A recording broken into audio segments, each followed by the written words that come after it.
made our country.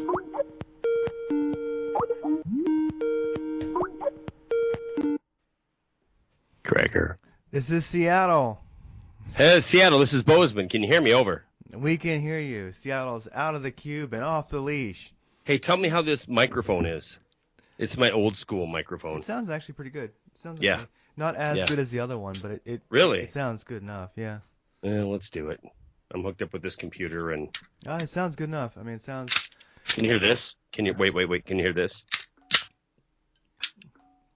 You know what that was? Oh, I know what that is. It sounds like something loading up. Cockable. Something cockable. Mm. Hello, Gregor. Oh, hey there.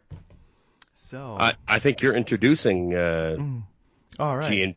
GnP 9. Yeah, this is GnP 9. So I will introduce so you can giggle and everyone can enjoy. Like yeah. Yeah. This is Guns and Politics number 9. We're still here. We haven't given up yet. This is Craig from Seattle and Charlie from Bozeman. Whatever I think you state did that's great. in. Montana. Montana. State of delusion. Just right up here in many ways, both physically and existentially and politically. And I'm on the coast. Charlie's inland, and he's basically holding down the bug out shelter in case shit gets a little too real. So That's right. this week we'll be talking about probably nothing, and you'll That's listen, right. and you'll like it. Nothing to say other than family. We both have family drama, with I'm sure with holiday stuff going on. I was screaming back across the state. I went and spent the night with my brother a couple hundred miles away. And it's what we do at this time of year. 2 weeks. I will be coming out to Seattle next week, Craig. I better tell you this, for work. And then the following week, Christmas week, I'll be driving down to Denver to spend it with BTK, Big Time Carla. Oh. And yeah, it'll be good times. Street name? That's her street name. That's BTK. Bind, Torture, Kill. Bind, Torture, Kill. But we call her BTK, Big Time Carla, who's very, very familiar. And I'm going to say not what's one grade below proficient. Junior operator. She's a junior operator with a pistol I bought her, which is a Walther P22. Oh. Yeah. And she's, she can make her way through it. She can load it. She can fire it. I worry that if there's a serious malfunction that the gun is going to end up being taken away from her before she can clear it and use it again. And for that reason, for Christmas, she doesn't know this yet, but she's getting a Ruger LCR 38, which is a revolver, lightweight revolver. And it's what I should have got her from the get-go because it is absolutely something that is very reliable. And LC8? No, LCR. LCR, okay. Yeah, it's their lightweight framed, hammerless. They make it in a lot of calibers: 357, 38, 22. Oh, it's a real revolver. Okay, it's a real 38. Okay. It's a real 38. Yeah. And I think it was one of those gay 380s. Yeah. Nope, it's not a 380. It's a revolver. And honestly, I had a good friend who manages a coffee company here during the last week who she went out and bought. Oh God, I don't even remember the name of it. But it's on par with a High Point 9mm auto. It's on par. It doesn't have that weird cast iron heavy ass slide and a polymer body. It has a steel slide and a polymer body, but it's cheap, super cheap. And she bought it at a gun show for $168. Whoa, yeah. Super cheap, right? And then I went and visited her and she showed me this gun and I'm like, she was complaining because she couldn't operate the slide release. Once the slide was open, your last round hold open, or you're trying to, do something with it that you cause the slide to be open and you're trying to reactivate the slide.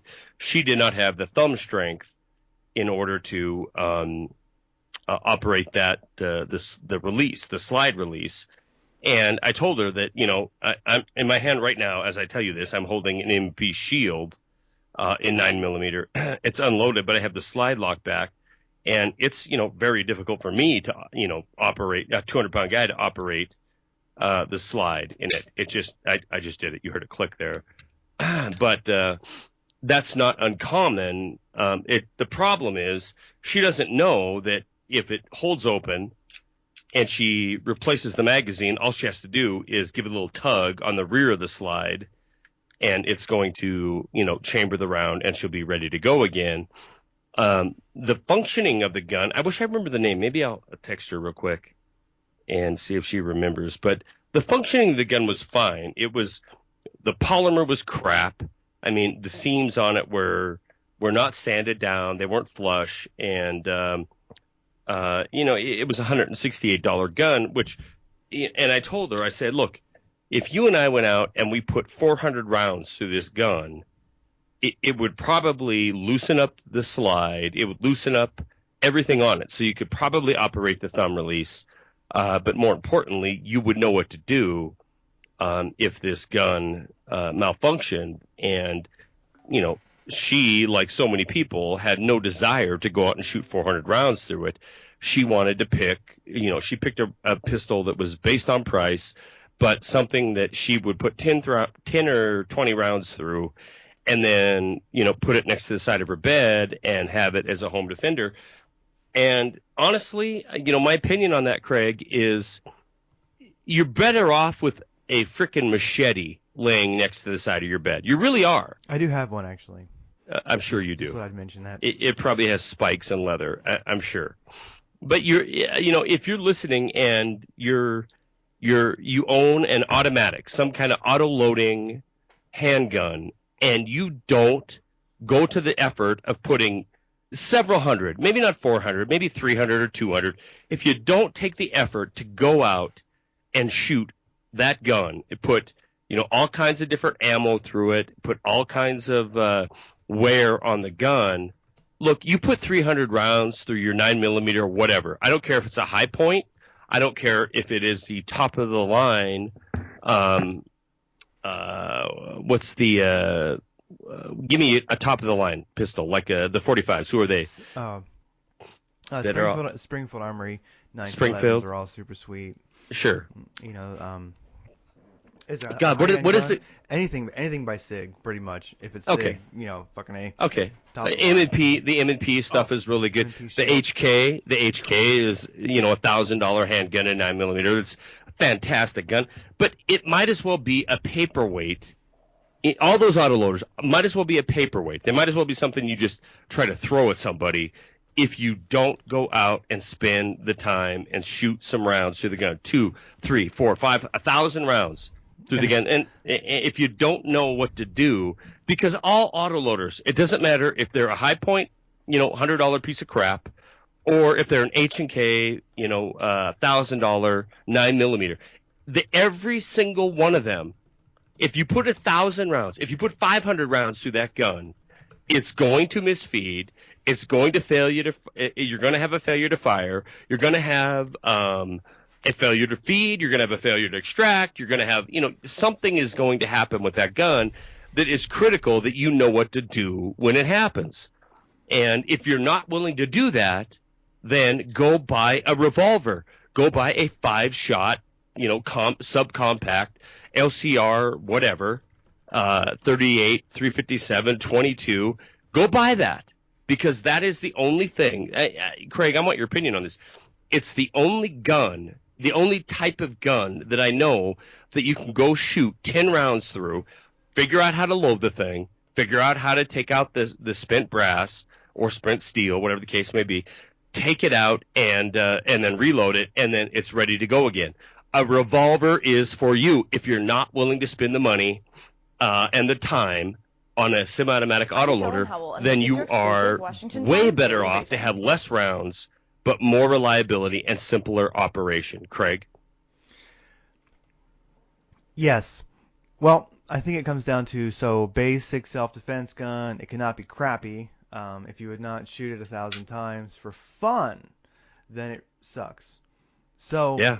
yeah, I would sum it up like I have a Walther PBKS 380, Beautiful, and it's beautiful, it, beautiful look. beautiful gun, but it doesn't shoot dirty, and that's something that I kind of found through trial and error is that, for 50 rounds, 100 rounds, it's good to go, but really after that, it gets dirty and it's kind of worthless. It just jams up. So for a carry gun, great.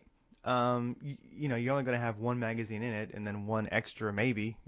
They're small, so maybe you have an extra mag for that. So that's only about, yeah, like they're only 7 round magazines, so plus one in the chamber. You're probably good to go. You're not going to shoot 50 times. You're not going to shoot enough to get it dirty and have it jam up. But when it comes down to it, it's never been that dependable, and it's probably not the best idea. But for the Seattle, once in a while, when you want to be kind of deep concealed, it is nice because it's small. Right. But I really have. Let's just say I haven't gotten to it yet.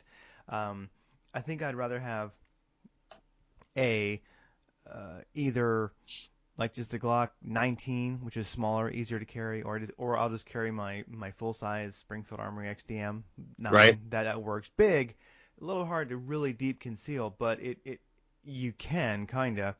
Just depends on what time of the year it is. So the thing that bothers me is if you have a gun that you really don't trust, and if you haven't shot it maybe 500 or 1,000 times, then you don't really know if you can trust it. Maybe you don't have anything, because in a bad situation, everything goes wrong. Correct. Bad situations never happen at a good time. Like I do a lot of one of my hobbies is survival, as far as being a woodsman, I guess you would say. And with all my things I've taught myself and books I've read and spending time in the woods and like doing it for real, doing a lot of hunting, etc. The one time I got lost in the woods, I was walking my dog in the woods outside of a campsite. I was only about 100 feet from the campground and I was lost for a couple hours and I had nothing, not a flashlight, not I mean nothing. So that's the thing is disaster never comes at a good time. You won't be ready for it. When you expect it. Yeah, it Sure. doesn't happen when you expect it. And that's how criminals are. They're not going to attack you when you expect it. So like I love my little Walther PPKS. It's great. I love it. It's a nice little gun, but it's 380, so it's not that powerful. I don't know if I totally trust it, but it does work. But I carry it, and it's always in the back of my mind, like maybe I'm carrying nothing. Because if you're in a bad situation and you pull out a gun and it fails, now you might be in a worse situation. Yeah, you are. You are. So literally. See, And that's the thing with my friend Ash. Ashley's her name. yeah, That's the thing with my friend Ashley is, I straight up told her, and she ended up selling the cheap gun. She went back to the gun show, traded it in, and got herself a Ruger 22 revolver. yeah, And I was, I think that's a better choice for her. However, um, I'm anti rimfire for a self defense gun only because you can definitely count on maybe not 1 in 10, maybe 1 in 20, maybe 1 in 40 where you're going to have a misfire, a light primer strike, or the primer just fails to ignite or whatever. It's a rim fire. They're not as reliable as a center fire cartridge. And, inevitably, if you're using that for self-defense, 22 Magnum, 17 HMR, inevitably, if the shit's going to go wrong, it's going to go wrong at the absolute worst time. So I'm not fired up about her getting a 22 LCR, although I have no doubt, if I have a 22 LCR, in fact, and I have a 22 Ruger 1022, and as far as defense weapon goes, I wouldn't have a problem with it. However, I do know, because I put thousands of rounds through the 1022 and I put hundreds of rounds through the LCR 22, I know what to do when I pull the trigger and it goes click and nothing happens. Can it be a home defense weapon? Yeah, you best not anticipate that intruder falling in a heap when you pull that trigger, because it's not going to happen. He's going to keep doing whatever he was doing right when you pulled that trigger.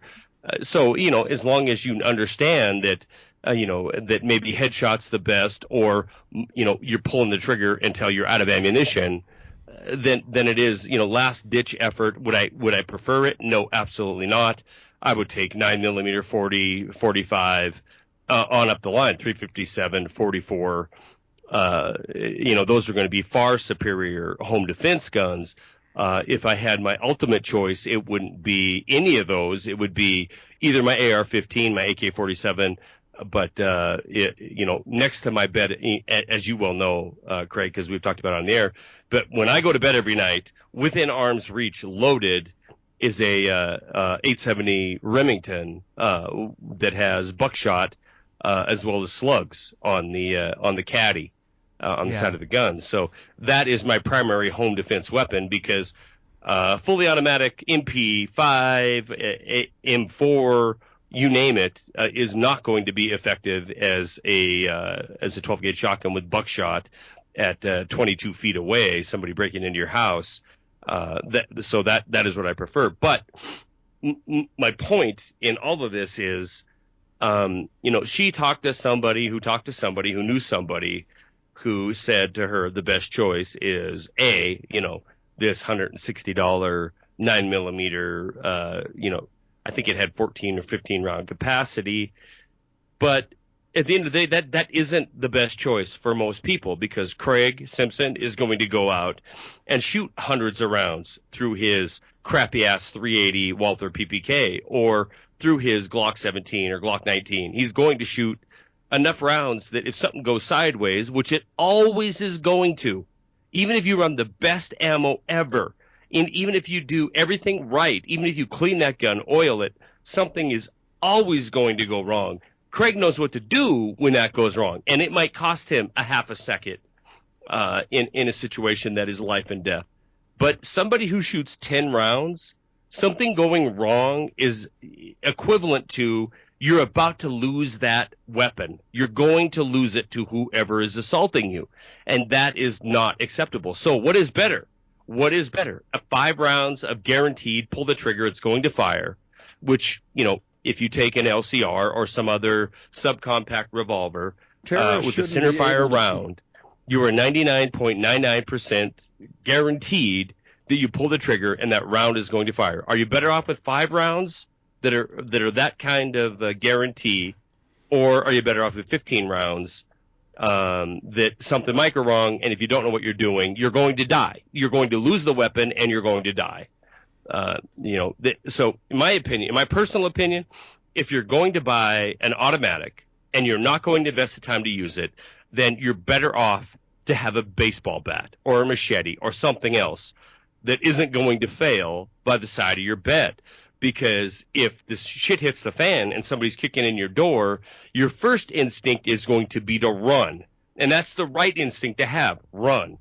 If you're sitting there with a mediocre gun that you barely use, and your instinct of running is overpowered by this instinct of I can defend myself because I have this crap-ass gun, then you're more than likely, and I would say it's more than likely, you're going to lose that weapon, and whatever that assailant is going to do is going to happen. If he's going to rape you, kill you, murder you, steal your shit, he is going to be able to accomplish that task if you're sitting there with an automatic weapon that you don't know how to use when something goes wrong. Craig? Yes. I would say something that will kind of wake people up. I know what got my attention was, and I know that not everybody has interest in doing this, they're not going to do this, and it's actually probably a very good reason to have a revolver. Mm-hmm. I mean, I actually like, I was looking at some revolvers, I mentioned them before, where they actually take standard 9mm auto ammo in the revolvers, and I think that's awesome because I don't have to have a Ruger makes a very nice revolver that's chambered in 9mm, and you have to use the moon clips because it's not a rimmed cartridge, but very handy. And I think I really like that. Because I don't have to have an odd ammo for it, but I have thought about, especially since they're a little smaller for like deep conceal, it's a nice thing to have in a a hidden holster basically. Sure. And I do like the fact that a revolver, when you have it deep concealed, which means like aiming at your balls or something like that. You know Right. what I mean? Some odd, Appendix area or yeah, something. yeah, some odd position. Uh, I think they're a very safe gun. Yeah, I'm not worried about that shooting me, and so I like them for that reason. I like the 9mm revolvers because if so, one thing I would say is nice thing about the revolver is that those are no compromise calibers. I feel like all those calibers were designed from the ground up to be a great caliber, like 357 Magnum, 38 Special, 38, 44 Magnum. All those calibers are with a revolver. You don't have to so much compromise with the bullet that you want, like with what your vision is, because it's in a barrel, as they call it, in the revolver. And Right.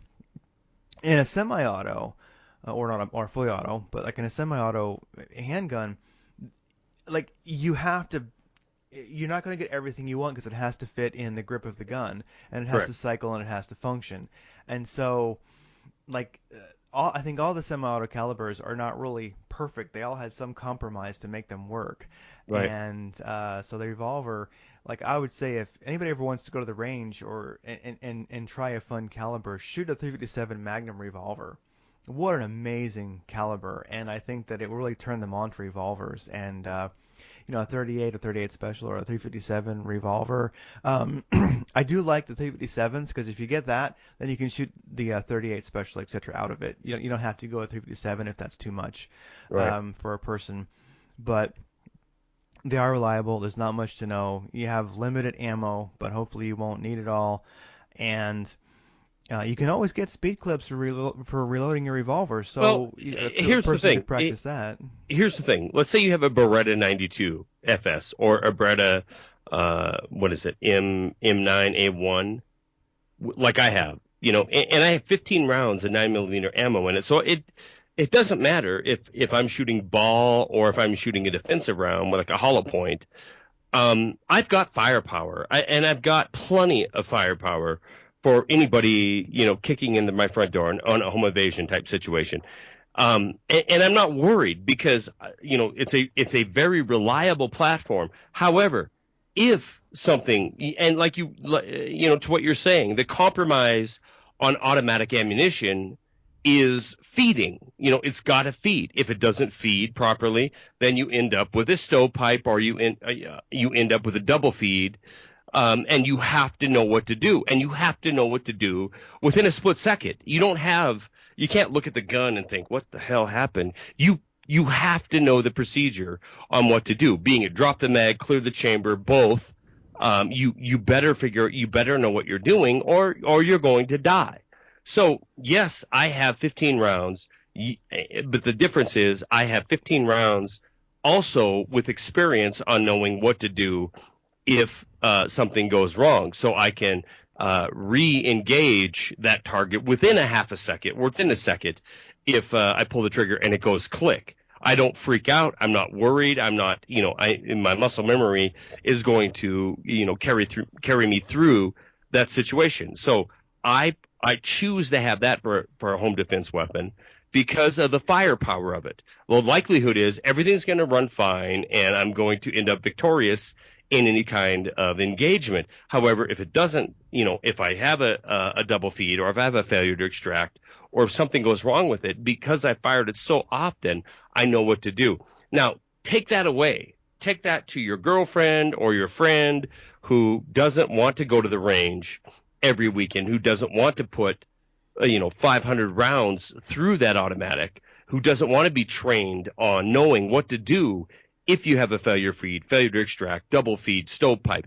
If they don't want to go through that time, or they just don't have the time to go through that, well, in all reality, they're better off with a single shot 410 shotgun with double aught buck in it. They really are, because they know when they pull that trigger, they're going to have it's going to fire. If they want something with more firepower, it's a revolver. And a revolver, like I said, it's not 100% guaranteed to fire, but it's certainly more reliable than an auto feed type system. And if you're not going to give yourself the time and invest the resources in ammunition and in time, then by far and away, go buy 5 rounds, because 5 rounds is better than one. 5 rounds is better than none. And like you were saying, in most revolver calibers, when you get into home defense, a 38, even a 38 standard, is a very, very capable round. It's a larger round than a 9mm. It has more weight behind it. And it probably has every bit as much as stopping power. Then you get into 38 plus P, you get into 357 Magnum, you get into 44 Magnum, then you are off the charts with stopping power. They're far superior to a 40mm or even a 45 or 40 caliber or 45 caliber. You're going to get superior stopping power and superior performance. So if you're listening and you're going to buy a handgun for home defense or for what hits the fan, I can't think of it, SHTF. Yeah. And you're not going to be proficient. And I mean operator proficient. I don't mean 20 rounds. You're going to go buy a box of ammo and shoot it through it. I mean hundreds of rounds, and or be like Craig and take a class on what happens when you draw that thing from your holster. If you're not going to invest that kind of time to it, then you're better off going and getting a revolver. Have 5 or 6 shots. It's almost a guarantee that that's going to go bang when you pull the trigger. And as far as stopping power, it's a superior round. A 357 Magnum is a superior stopping round to a 45 ACP. It just is. Oh yeah, I mean, police carried 357s and then 38 specials and 357s for a long time, back when cops used to carry revolvers, and I don't think there was ever an issue with them. I mean, it's such a nasty round. I mean, you may not have had many, but it's all the pressure. I mean, 357 Magnum, 44 Magnum, they're all high pressure rounds, so the velocity is going to be far greater than what comes out of your 45 ACP or your 9mm, and it's going to hit harder. Oh, and they're fun. They're so fun. Yeah, they are fun. I mean, whenever I go to the range and shoot like the Smith & Wesson like 686 with a 4-inch barrel, I'm telling you, it burns my eyebrows off. Yeah, well, and you think about it. Let's say you're a 45 guy. I love 45. It's a 200 grain bullet, and it's got the stopping power. Well, to be proficient, and it doesn't matter what 45 you're shooting it out of, to be almost guaranteed efficiency, you almost need a ball ammo, which is that conical shape. Not hollow point. You need to have that the shape of it so it will feed properly. Now, do they make absolutely outstanding 45 hollow point ammo or 9mm ammo, home defense ammo? Yeah, they do. But every time you take that, like Craig was saying, ammo has been compromised in order to work in an automatic. If you take a hollow point round, comparing it to a ball round, which is just going to have the conical ballistic shape to it, the ballistic shape, the conical shape, the ball round is going to be, I don't have the percentages in front of me, but I would say it's at least twice as likely to operate than the hollow point round. And it's all about feeding. You have to eject a round and you have to refeed a round all in one action. And, automatic ammunition was designed from the get-go as being this conical shape and this ball shape in order to feed properly. If you don't have that, you reduce the chances that it's going to operate proficiently. When you talk about a revolver, it's completely opposite. They can fire ball ammo, but they absolutely love the ashtray flying out the end of the barrel, because it doesn't matter. It's rotating that cylinder, it's firing straight down the barrel, and it's a high pressure round, so it's going to be a very lethal, very man stopper type round, far greater than a 9mm or even a 45 ACP. Oh, for sure. I would also say that I know this is not something everyone's going to do, and if it isn't, then that's fine. A revolver does work, or heck, a Glock. Not that it can't jam too, but also, let's say training will teach you the gun you want and why. That's a great point. It's like everything changes if you do some kind of not only training but some kind of fun. I would say that something that's very very friendly that people can get into is IDPA, or the other one is like U.S. Pistol Shooting Association or something like that. There's another one.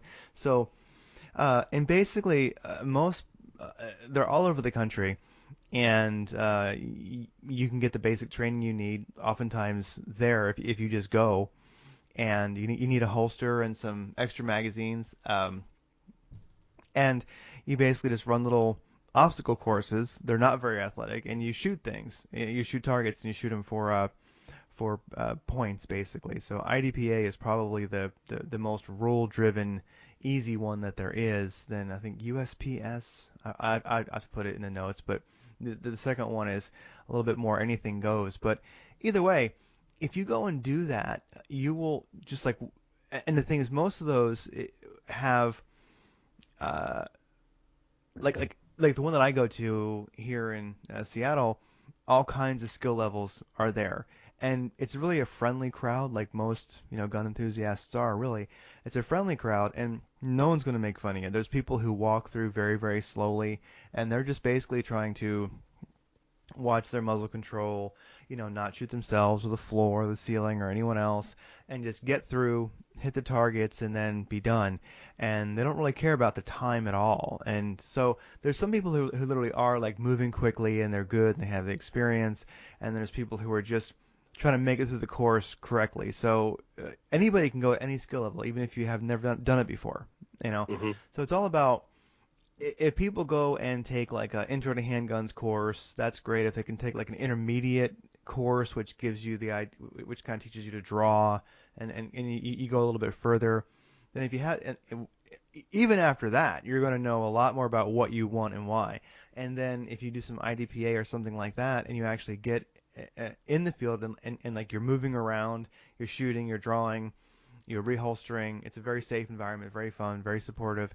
Um, then you're going to realize that, hey, this is what I want. Like something I used to think was that very small guns like the Ruger just LCP, like the little dinky semi-auto in 380, or like my Walther PPKS, etc. I used to think those were kind of valid, like for deep concealment, having these dinky guns was a good idea. And now, after doing, I guess you just say training and doing IDPA and other like shooting sports, I realized that they really suck because um, uh, you really need to get in the field and do things and have some pressure with the gun that you want to use, any gun that you want to use. I mean, there are some guns that I have in the safe that I know are just for fun, like they're not really practical. I just like them. But when it comes to actually, so I guess that's how I'd put it is get out there and use it, and you'll find out what you think of it. Because like with my Walther, it jams a lot, not very dependable. And one thing about the dinky guns is that if you do have to, if it jams and you have to like whack the magazine, pull the slide, and get back on target, or it fails to extract and you have to like work that slide a couple times to get that bullet, to get that out of there, or it double feeds and you have to crap, like you can't move the slide, so you gotta like rip the magazine out, which can be pretty hard to do sometimes when one is jammed, and then work that action to get it cleared, or it just goes click, the primer was bad, whatever. You might have a hang fire. That's something to think Right. about. Keep it down range for a second. In a bad situation, you gotta just let it go. But if you ever do have a bullet that just goes click, don't do anything for a few seconds. Let it percolate. I've had them fire several seconds after I pulled the trigger. Really? Especially 380s do that more than anything else I've seen.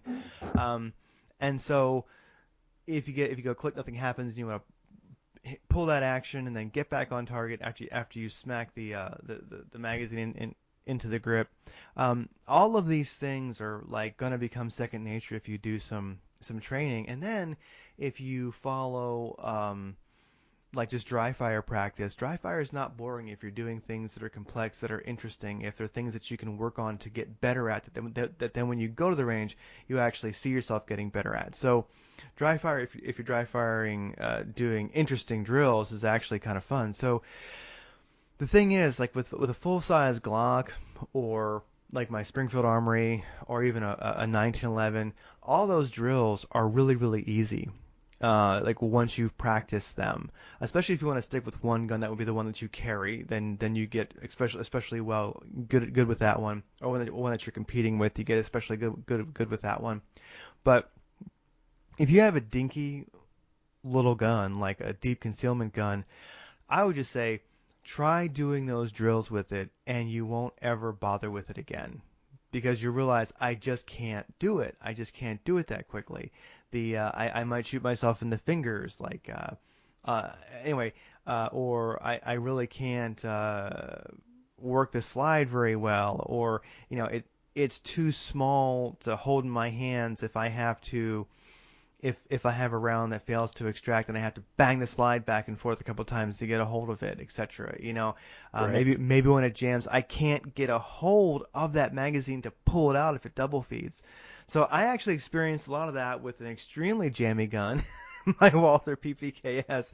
It's just done all that shit, and I realized that man, um, you just would not want to have to use this thing in a bad situation because it. So anyway, uh, a revolver is great if you don't want to bother training. I'm with you. I think it's a good idea. I hadn't really thought about it before, but it is great because there's not much that's going to go wrong with it if you don't want to do any training.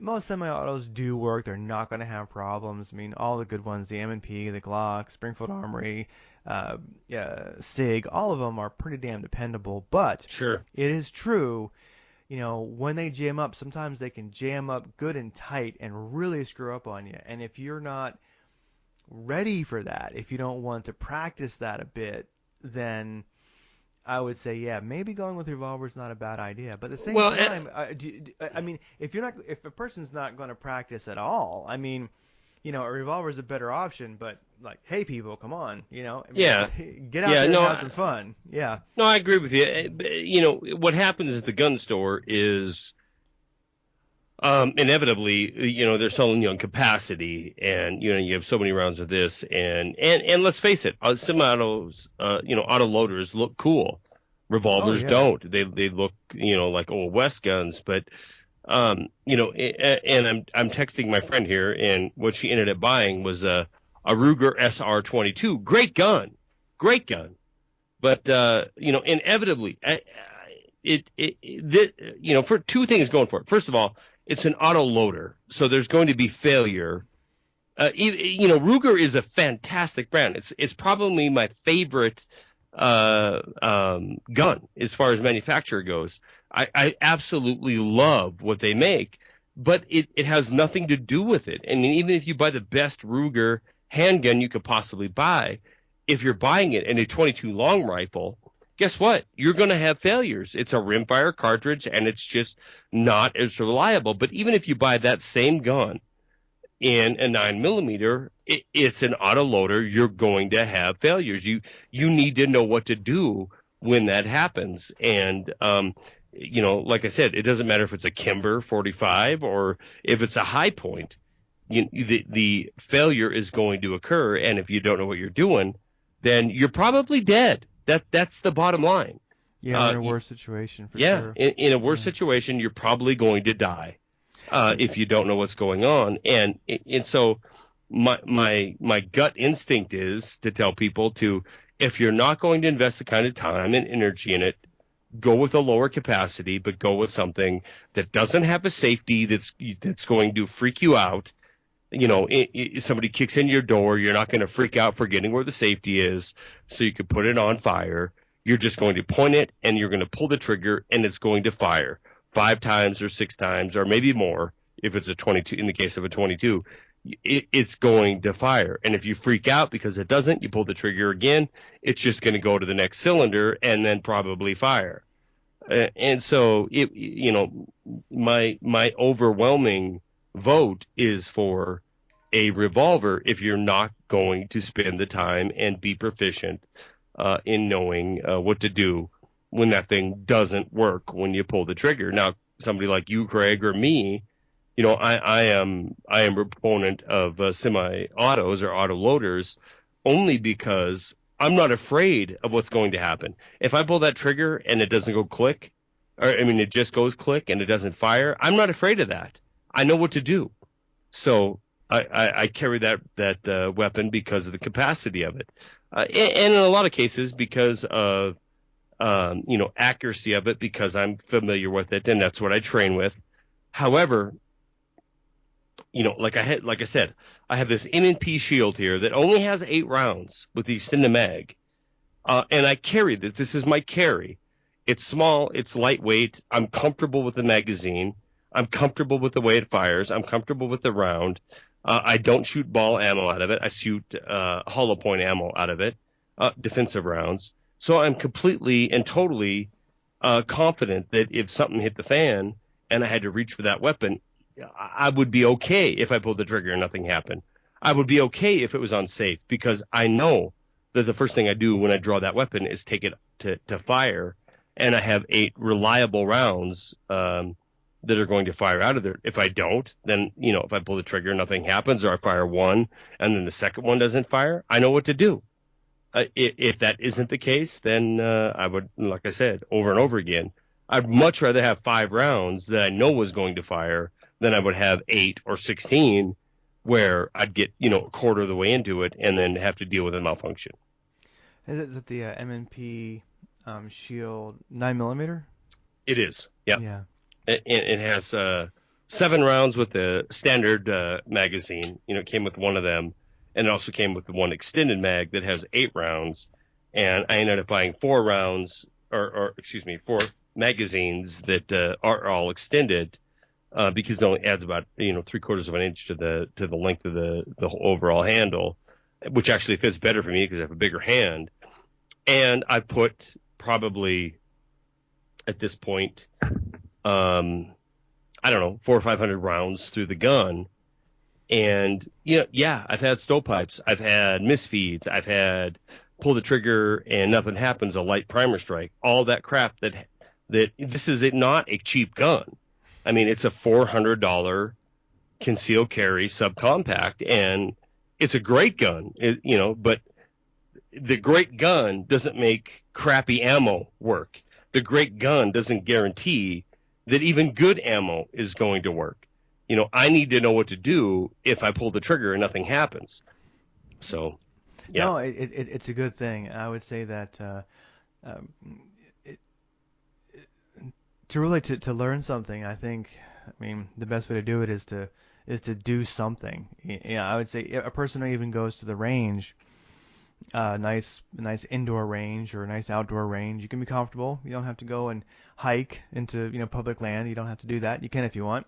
But a person who just goes to a regular old range and just shoots, and go buy 100 rounds, buy a couple hundred, whatever, go to the range and shoot sometimes. And it doesn't hurt if you know some drills. You can always make it a little bit more interesting. You can get a holster and draw from the holster, and then shoot a torso target, twice in the chest, twice in the face, and twice in the balls. and then look left and right, and then reholster, and then you can reach around behind you, and you can pull your magazine out, and then load your magazine back up, top it off, put it back in. It's a good thing to practice, and then basically do it again. You can practice things like trigger control. A lot of people have a really bad habit of when they shoot, then they let their finger all the way off the trigger. And it's like, no, here's one to try. Like everybody at home, make sure your gun's unloaded, all right? And aim it in a safe direction, clear it. And the idea is pull the slide back and let it go, and then take that slack out of the trigger and feel right where it's at its breaking point, and then let it go. And then don't let your finger all the way off. Just let it enough so that you hear it reset, click, And now with your left hand, rack that slide again, and then do it again. Get that feeling dry firing of where your trigger breaks basically. Sure. And then try that at the range. Like don't move your finger more than you have to. And when you do that, you're going to start getting quicker. And then without rushing or anything like that, just try to do double taps, they call it, 2 shots. So you draw or just pick it up off the table if you want. If you don't want to draw, and also if you're going to go draw, you can always most ranges that are good oftentimes want to give you a little how-to on drawing before they let you do it at their range. I mean, all depends if get tutelage if you need it on that because it's not good to shoot yourself in the leg, um, Yeah, it hurts. or the floor or the ceiling. Don't do that. Um, so then you can get in the habit of okay, either draw from the holster or pick it up and shoot twice, boom boom, but think about that trigger control, and then you can try like shoot twice in the chest, twice in the head, twice in the groin. Just draw twice in the chest, then like put it away. And draw twice in the chest. Get used to actually that rapid fire. So the thing is, Sure. I would just tell people, look, there's so many fun things you can do, especially if you go out and just find some local training if you can. There's a great book called Shooting from Within. That's where I get mostly everything I do from. It's a great book. It's a book if you don't want to go out and do the training. Most good training places are training from that book. Not much has changed since the 70s. So anyway, like get out there and shoot. And I guarantee if you have a gun that doesn't work, that isn't right for you, that maybe it's a super subcompact and you're realizing that you just can't operate it if things go wrong as far as clearing, like shoot it enough and eventually it'll jam and you'll find out what it's like. Also, you can go with a friend. Here's a great one. Go with a friend or someone who doesn't like you, might even be better, and let them load your magazines and put some dummy rounds in your magazines. You can buy them for like $10 for like 50. Those like bright orange or yellow dummy rounds. Mm-hmm. And they're going to put one in at least, maybe two, and then they're going to give you your magazines, and then you're going to go through those same drills, and then occasionally it's going to go click and not shoot. Then you have to bang your magazine, rack that slide, and get back on target and keep shooting. Don't take your eyes off the target. Keep it down range. And the thing is, now all of a sudden you're really starting to train yourself. So Sure. really, a lot of this stuff is actually really fun, and then you can start Fun for you and me. I mean, fun. and fun for a lot of people listening. Yeah, But some people are never going to do it. I think of I think of Sky Bird, right? Who I know is listening to this broadcast, who I envision as being, somebody who's prepared and somebody who's on top of the situation and awake. However, I envision her, Sky, and if I'm wrong, you can correct me in comments, as somebody who is into self-defense, but maybe doesn't have the ability to get out and do hundreds and hundreds of rounds. So like Craig's saying, so you know what to do when there's a dud or a dummy round or a training round that's placed in the middle. Rack the slide, smack the mag, rack the slide, and go to the next round. Now, that all takes a half a second if you know what you're doing. If you don't, then all of a sudden that equates to you being dead. And so for somebody in that position, and Sky, I might be wrong. I mean, you might be out there every day shooting thousands of rounds through your semi-auto. But for if you're like I envision, which is you're awake, you're aware, you have a weapon, but you don't have the ability to spend hundreds of dollars on ammunition and spend the amount of time that it takes to become completely proficient with it, then I would recommend any well-named manufacturer revolver that has 5 or 6 rounds in a 38 or 357, only because when you pick it up, when someone's kicking in your door or someone's stealing your stuff, when you pick that gun up, if it is loaded, it is going to fire. You don't have to worry about a safety. You don't have to worry about a misfeed. It is going to rotate and it is going to fire. And, 5 or 6 shots in that situation is far, far better than having a 16-round magazine where you don't know what to do if it fires 1 or 2 and then malfunctions.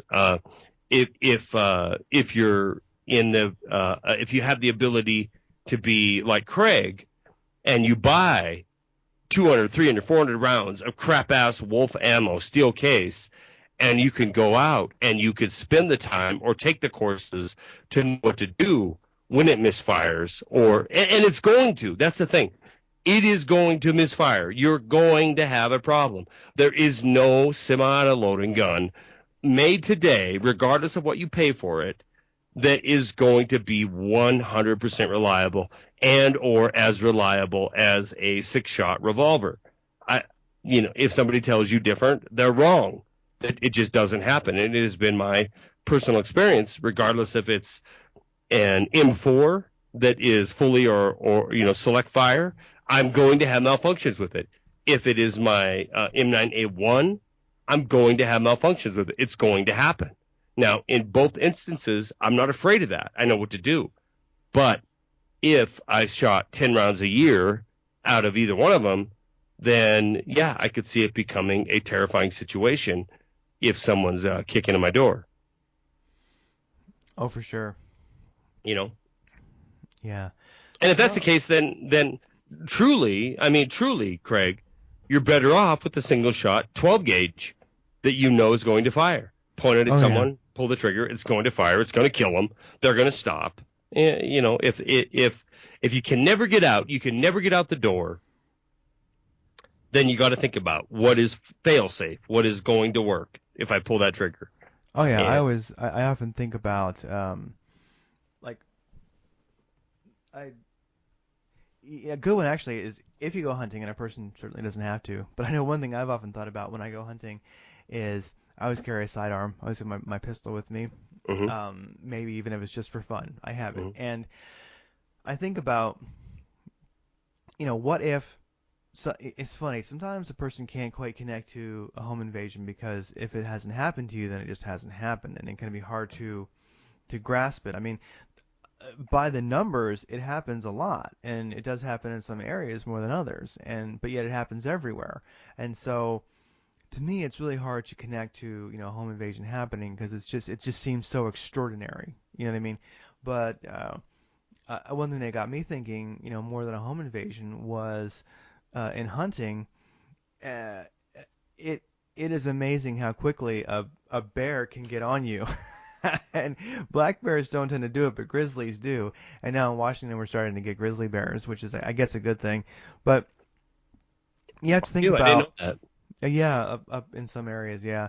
Uh, and and the thing is, I look at it like I'm not really afraid of bears, but they've always kind of creeped me out a little bit. And I think about when I'm out in the woods, I just have this vision of you just hear it lunging at you, Sure, and you may have your time to get your muzzle pointed in that direction and be firing sure, before it's on you. Basically, it's going to be on you whether you shoot it or not, and maybe you're going to shoot it enough that it doesn't that it dies or changes its mind, before it kills you. sure. And that's something to think about when it comes to, what gun you've got. Like, because one thing is when you draw and then you get it, as you draw and you get the gun aimed away from your body, and then you draw it, clear your body, get it aimed at what you're going to aim at, and maybe you have your chance to get your other hand on the grip too, or maybe not.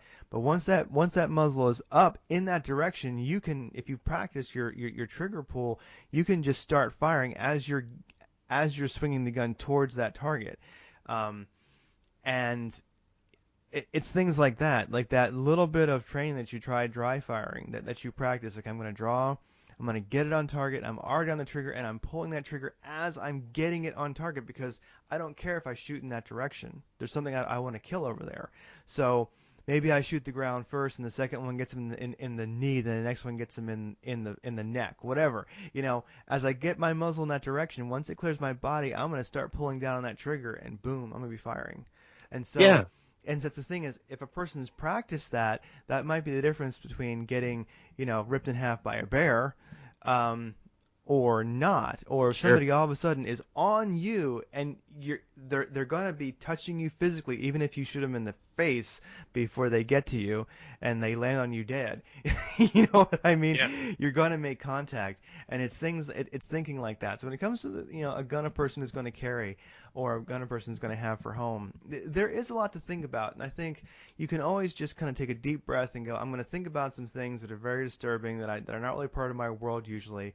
I'll think about those, and I'll get that done, and then I will file that. I will decide what gun I want, and I'll move on from there. Or Yeah, no, I agree with after, that. yeah, or after I've been shooting today, practicing these things at the range, I'm going to assess the weapon that I have, and is that right given an intense situation? And I think for some people, they really cannot. It's almost like they don't want to think about that and they can't. And I would just say, look, just give yourself 15 minutes and think about it, and then have some chamomile tea or a glass of wine, whatever, and just let it go, you know. And I would say if a person can't comprehend, if they can't think about something that dire, then I would say do some work on yourself, No, I agree with because that. I mean, because yeah. I live in grizzly country. I've hunted in, I've bighorn sheep hunted. I've elk hunted in areas that were heavy in grizzly country, and seen signs and actually seen bears. Oh yeah. And in most cases, in every case actually, now that I think about it, it's only been about three times when I've seen a bear, be it full grown or juvenile. And the one that terrified me the most was a juvenile standing up, a juvenile grizzly standing up, 40 yards in front of me in tall grass. In every one of those cases, including that one, I had a 300 Win Mag rifle on my shoulder, and that was the go-to weapon. And on my side was a 357 Magnum. And when I went to bed at night, the 357 Magnum was what was, tucked under my pillow, because if something hit the tent, if something came at us, I wanted that high pressure, absolutely devastating round. Now, at the same time, did I have a 9 millimeter at home with 15 round capacity? Yep, I sure did. Did I have other weapons like a 40 cal or 45 caliber? Yeah, I did. But what I wanted when I went to bed at night was something where I knew if something was collapsing the tent and I pointed it at it and pulled the trigger, it was going to fire, and it was going to be a devastating round. And for those instances where it was animal threat, the threat was an animal. Yeah, I wanted to have the superior round as far as penetration and as far as lethality. In those cases, it was a Magnum round, the high pressure Magnum rounds. Even though I only had 5 or 6 shots, I'd rather take that than I would a 9 millimeter with 15 shots. So, but like as you said, Craig, if you're going to be in those situations and you have one gun to choose from, you need it, regardless of what it is, revolver, automatic, whatever, 9 millimeter, 22, 454 Casull, it doesn't matter. You need to be proficient with it. You need to have spent time with that weapon. And if you don't, then your weapon kind of becomes a hindrance and a stumbling block more than it does anything else, because I think in a lot of cases, people that own a gun that they don't know how to operate, right? If they own that gun, it gives them a false sense of security. Somebody breaks into their home, kicks in the door, and they feel like they're protected. But in reality, if everything goes right, they are. If something goes wrong, they're not. They're far, far worse off than if they didn't have it at all and they would just ran, busted a window and ran out.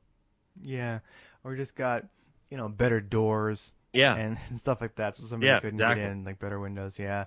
Well, I would say that there are intro to handgun courses.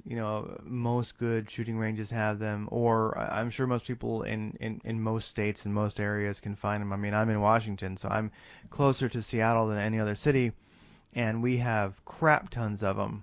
And actually, so this Monday, I'm actually going to, and it's not really for me. Let me actually put this differently. So at work, I've everyone knows that I don't know. People just get to know me because I don't You know. take people to shooting courses. Yeah, I take people to shooting courses. So I did it at Microsoft when I worked there. I did it there. I work somewhere else now, and so I'm taking actually two first-time shooters to the range Monday night, and not just to the range. I think the worst place to learn how to shoot is the range, is the firing line. You want to know before you get there. So this one place in a West Coast Armory in Bellevue, they offer, it's like $80, but it's like from 6 to 9, and it's an intro to handgun courses, and that doesn't seem like a lot of time, but these guys are just absolute pros, and they compress so much knowledge into such a short amount of time. It's incredible. And at the very end of the night, and it usually goes a little late, so it's more than 9, I believe. You go out to the range, well, a range, one of the bays they have there, and there's nobody else there but you, and like your crew basically that you took the class with, and they'll break it into smaller groups if they have to. And at that point, everyone's familiar with semi-auto and revolver, and there'll be a kind of a table of guns, and you can actually go up to the line and you can try a couple out, and you can shoot. And so, but by that point, everyone is confident, you know. Sure. And so even that slight bit of training is going to create a lot of confidence for somebody that isn't sure of what they're doing. And so I've got basically with kind of as a team building event, basically we have 2 new shooters who've never shot. They're both interested in owning guns because they have their own reasons for wanting to do that. You know, the typical reasons that you'd want one. And then there a few other people are going who have shot for a long time, who, you know, aren't sure if they necessarily need the class, but just as kind of a team building event, you know.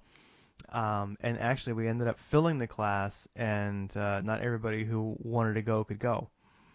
And I would say, so there really is that interest. So, I mean, if a person doesn't want to do it themselves, you know, this may be an odd one. I'm not sure where everybody works out there, but, you know, make it a work outing. Say, hey, does anybody like shooting? Is there anybody who'd like to shoot who's never shot? You know, find a local range, find a local, you know, training facility, and make it a work event or something. Or, you know, make it a family event. Get out there and you know, see if you can get some of your family members, because it's always neat when you have a mix of people who've shot and people who haven't, you know. But when you go through that like intro to handguns, everyone kind of reaches the range with this enough knowledge to go and shoot. You know, it's nice when you don't have like Uncle Bob telling you what to do. You know, Yeah. It's always nice to learn properly. So I think, you know, it's one thing. So if a person went through that, I think they would know at the end of the night, do I want a revolver or do I want a semi-automatic? You know what I mean? And they might know if they want to say, I'm getting a revolver and that's it, or I'll buy a Glock like everybody else, or I'm going to go to the next level class in a week or something like that. You know? Sure. Yeah. For sure. You know. Well, here's one for you on a different topic. There's I'm sure everybody's heard about the whole like terrorist watch list, and then Sure. like, the no-fly list, and so the well, I guess we'll call them the libs because that's pretty much who's pushing it. You got Kumo, Schumer, the typical Feinstein, the typical assholes pushing their shit. So the idea is that, and this is something kind of Obama driven too.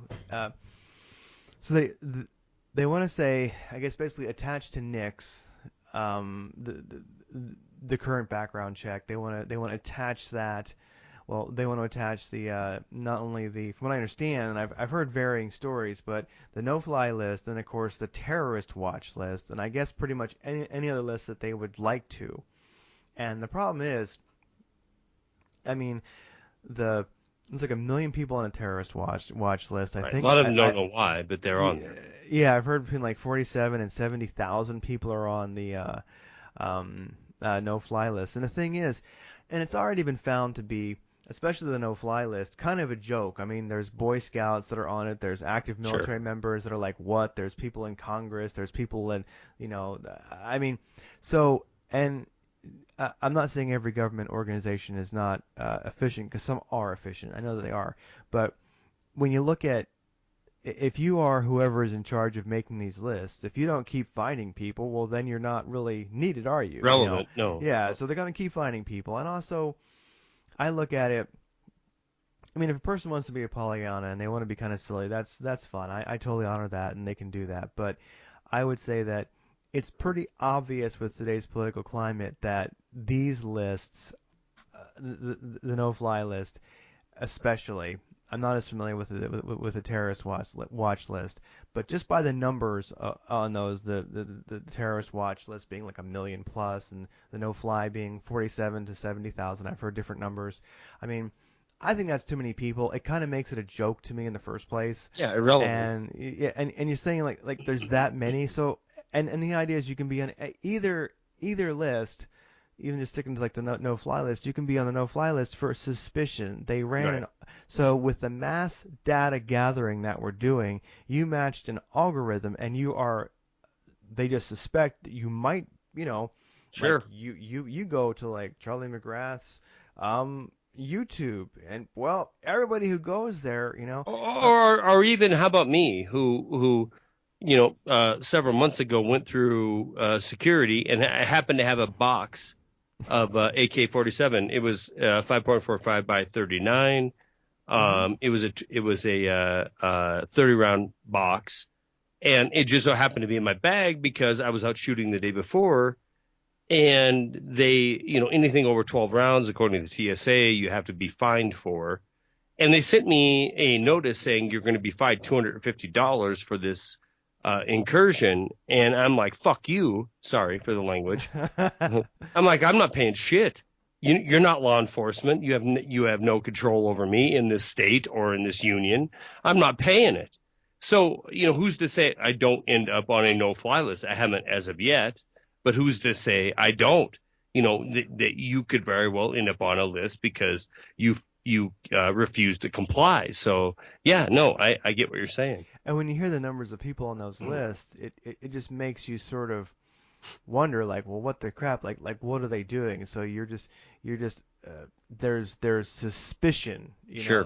like this person could be investigated. So, so basically the whole idea of due process is just gone with these Out the lists. window. Yeah. Yeah, it's like, well, you matched an algorithm that we ran, and boom. And so I look at it.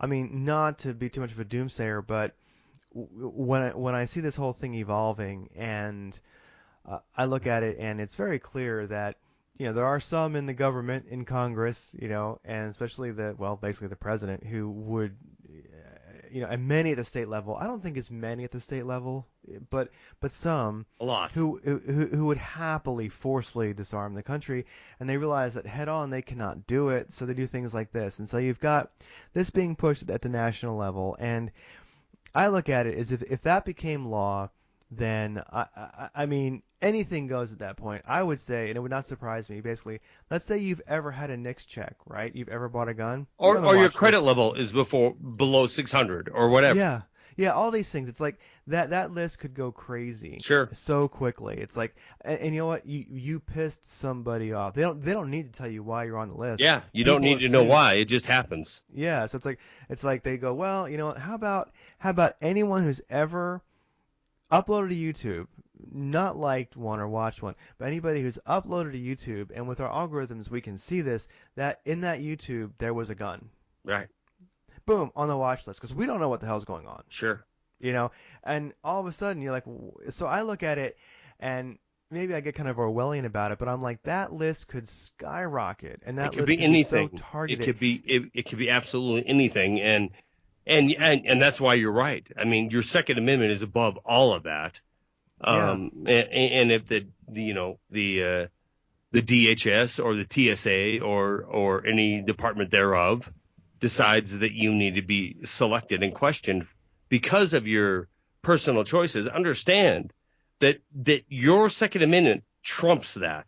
They might tell you that it doesn't, but it does.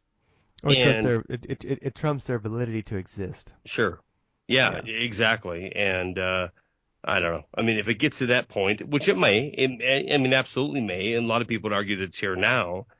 But if it gets to the point where they say we're going to implement gun laws like they have in Australia or England or France, for that matter, um, I'm not participating, Craig. I will go the other way. I will be the extremist who dies in defense of that amendment of the Constitution. I think that it does show how, something that actually back in the Doomcast days that Doug Owens said, no, the elite are always out of touch, Yeah, and I think they really are. I think when I look at the world, I look at like it. I almost feel sad for the elite. I almost feel sad for Congress, because the thing I is don't at all. like, well, okay, I don't really feel bad for them, but because like reptilians don't have emotions, so why feel bad for them? Yeah, But um, they can't be sad. So the thing is, but like I look at it, go to Bass Pro, go like Bass Pro Shops, go to like Cabela's, go to be involved with hunting in your state, be involved with any shooting sports, be involved in any training facilities. I mean, like be involved with gun culture at all in this country, and um, and also get like a general consensus from people like where I work. I just put out some. It just started with let's go to the range, and then there was people saying, well, I've never shot, and I was like, well, let's all go to a training together. And people who've been shooting for years, who are very proficient, were like, to support somebody who's never shot, I will go and I will sit in that class with them. sure, You know what I mean?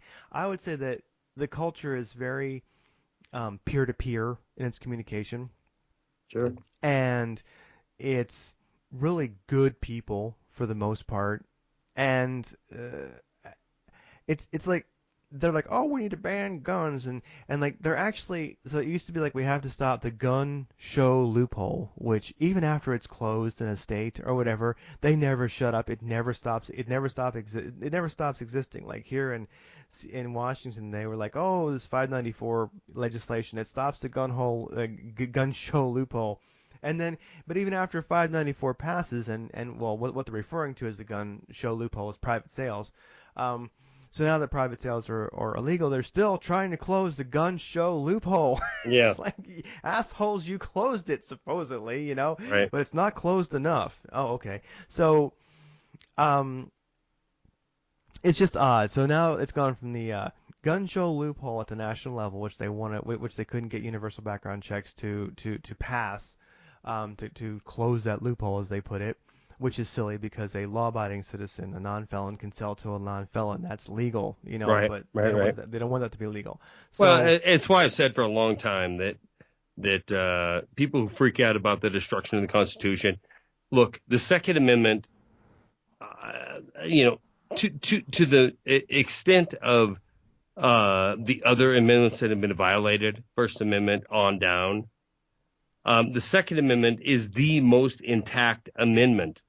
So I don't subscribe to people who hate, Bernie Sanders or somebody else because of their view on gun control, because I do believe that the Second Amendment is the amendment that starts the revolution. I mean, when they say no more this, that, or the other thing, is when the people, the flyover states, wake up and realize that, look, this government is out to take what you have. And in some respects, I want that. I want the government to overstep its bounds and say, no more magazines over 10 rounds across the country. I want that because I want to know how the people in Wyoming and the people in Montana and the people in Colorado and Eastern Washington, I want to know how they react, because it's going to be a bloodbath is what it's going to be, and a pushback that unlike anything else that's occurred with the destruction of the Constitution. We could be told, we have the First Amendment right, the Fourth Amendment right has been eviscerated. And most people sit back and just say nothing and do nothing. They apply and they comply and they agree and they sit back and do nothing. But the reality of it is the Second Amendment is the most difficult stumbling block for the powers that be. You either have the right to bear arms or you do not. And if you do not, you have to, regardless if you're in Tennessee, Missouri, Montana, or wherever, you have to decide. This isn't about you talking about terrorism in a loaded theater. This is about you being able to protect your family and or giving up what you have to do so. Are you going to do it or not? And I do believe that most people in the flyover states anyway would not. They would be like, come and take them. They're doing it in New York. I mean, Sure. in New York, where I believe there was, I'm not sure, but there was some, I forget the specifics, but people are ignoring gun laws there. Yeah. And it said that there's like millions of people who are basically ignoring them. Yeah. Enforce and so, it. Enforce yeah, it. What are you going to do? You're going to kill people? You're going to go kick in their doors and take it? Because that's what you're going to have to do. We have a nation of 320 million or 310 million. We have as many guns in this country. We have the vast majority of the population who are gun owners. What are you going to do? Flash Sacramento, San Bernardino, Sandy Hook, Oregon? Are you going to flash it in front of their face and say, we're coming to take your guns? Because good luck with that. I mean, good luck with that. That is going to be the start of the revolution. And, so people who decry, Bernie Sanders is a piece of shit because he talks about gun control. Well, they all talk about gun control. All of them, right, left, middle. They all talk about it because that's the agenda. Let it happen. Let Bernie Sanders be elected and let it frickin' happen, because that's the wake-up call for this country. Craig, I'm looking at it. We're an hour plus into it, and I've got to go. I'm sorry to say so. Oh no, it sounds good to me. Well, I could end it with like something that Morpheus said. Say it. Funny. Blue pill, red pill, go. With like what we're talking about, and he says, you have to understand, Neo, most of these people are not ready to be unplugged, and many of them are so inured, so hopelessly dependent on the system that they will fight to protect it. Yeah. Yeah. Well, there you go. I mean, that's a you want to know who that is. You want to know if it's your neighbor who's willing to roll over and give away everything in order to have perceived protection and perceived safety.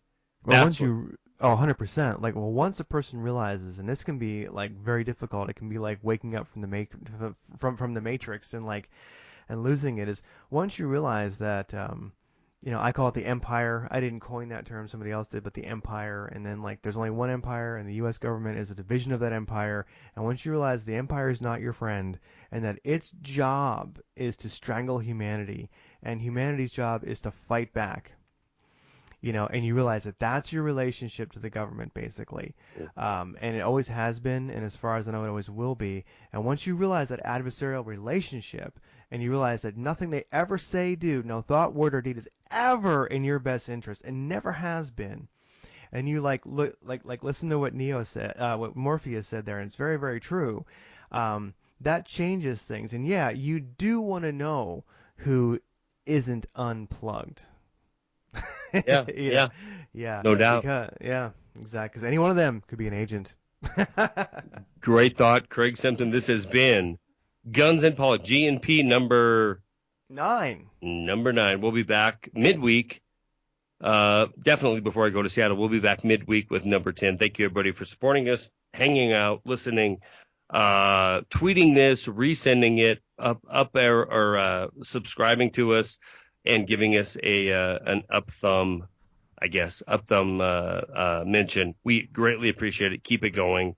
Yeah, and I definitely believe that Skybird actually is probably sitting at home with a Sega 12 and a 20-round drum with a 1,000 lumen, Surefire on there. She's ready to go. And a red laser sight.